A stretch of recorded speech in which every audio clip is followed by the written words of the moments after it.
हर किसी का अपना एक लक्ष्य होता है कि उसे जीवन में क्या करना है और क्या बनना है, लेकिन जैसा आप बनना चाहते हैं वैसा नहीं बन पाते हैं। क्या आप इसका कारण जानते हैं? जीवन में हर व्यक्ति सफल बनना चाहता है, लेकिन सफल बनने के लिए आपको अच्छे विचारों को अपनाने की जरूरत है। गौतम बुद्ध के उपदेशों से आपके जीवन में सकारात्मक बदलाव आते हैं और इससे आपका जीवन बदल जाता है। यही कारण है कि बुद्ध के विचारों को सुखी जीवन का सूत्र कहा जाता है। सफल बनने के लिए हर व्यक्ति का अपना एक लक्ष्य पहले से ही निर्धारित होता है और वह उसी के अनुरूप काम करता है। लेकिन कई बार ऐसा होता है कि आप जो बनना चाहते हैं वैसा नहीं बन पाते हैं। कुछ लोग इसे लेकर यह मान लेते हैं कि शायद उनकी किस्मत में ही यही लिखा होगा, तो वहीं कुछ लोग अपनी किस्मत को खराब कहने लगते हैं। और कुछ लोग यह मानकर संतुष्ट हो जाते हैं कि शायद वह इसे डिजर्व ही नहीं करते थे, लेकिन इसका असली कारण कुछ और ही होता है। गौतम बुद्ध की इस कहानी से जानते हैं इसका कारण। एक बार गौतम बुद्ध को एक सभा में उपदेश देना था। सभा में करीब 100 से ज्यादा लोग उपस्थित थे और उनका इंतजार कर रहे थे। गौतम बुद्ध आए, लेकिन बिना कुछ कहे ही चले गए। बुद्ध का ऐसा व्यवहार देख सभी हैरान रह गए, लेकिन किसी ने उनसे कुछ कहा नहीं। अगले दिन फिर से सभा का आयोजन हुआ, लेकिन आज सभा में उपस्थित लोगों की संख्या घटकर 80 हो गई। आज भी बुद्ध ने ऐसा ही किया। वे सभा में आए, लेकिन बिना कुछ बोले चले गए।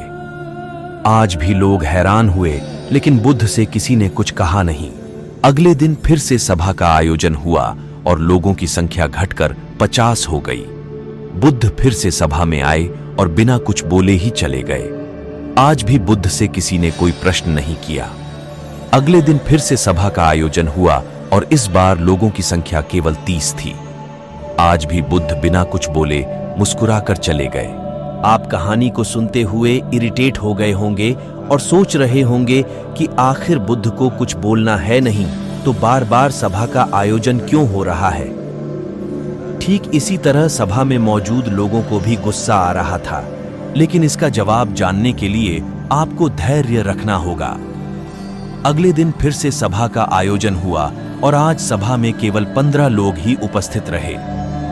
लेकिन आज गौतम बुद्ध ने अपना स्थान ग्रहण कर लिया और उपदेश देने के लिए बैठ गए।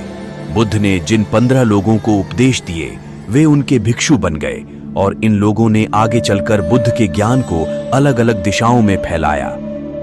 एक बार इन लोगों ने बुद्ध से प्रश्न किया कि सभा का आयोजन होने के बावजूद भी आप क्यों कई दिनों तक बिना बोले ही चले जाते थे।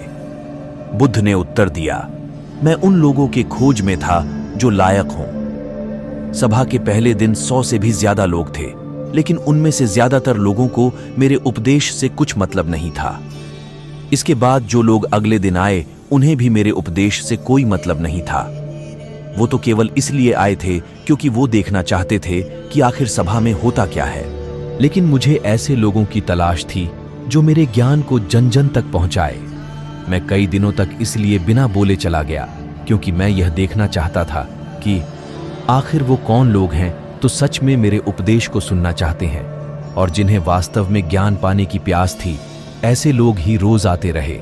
गौतम बुद्ध कहते हैं कि जिनके भीतर धैर्य था उन्हें मुक्ति का मार्ग मिला और जो लोग जल्दबाजी में थे वो आज घर पर बैठे हुए हैं। बुद्ध कहते हैं कि जिन लोगों में धैर्य का गुण होता है वे जीवन में कुछ भी पा सकते हैं, फिर चाहे आपका लक्ष्य कुछ भी हो। बिना धैर्य के कोई भी सफलता के लक्ष्य तक नहीं पहुंच सकता। आज भाग दौड़ भरी जिंदगी में लोगों में धैर्य नहीं है। सभी में जल्दबाजी और शीघ्र अतिशीघ्र किसी कार्य को करने की होड़ मची है। लेकिन गौतम बुद्ध बताते हैं कि अपने भीतर धैर्य को कैसे बढ़ाएं। बुद्ध कहते हैं कि निरंतर अभ्यास से हम अपने भीतर के धैर्य को बढ़ा सकते हैं। यानी आप जो भी बनना चाहते हैं उसके लिए धैर्य की आवश्यकता है। तो दोस्तों, अगर वीडियो पसंद आई हो तो लाइक और कमेंट जरूर कर दीजिए। और अगर आप ऐसे ही रोचक कहानियां, आध्यात्मिक ज्ञान, सुविचार सुनना चाहते हैं तो प्लीज सब्सक्राइब माय चैनल जीवन सिद्धि।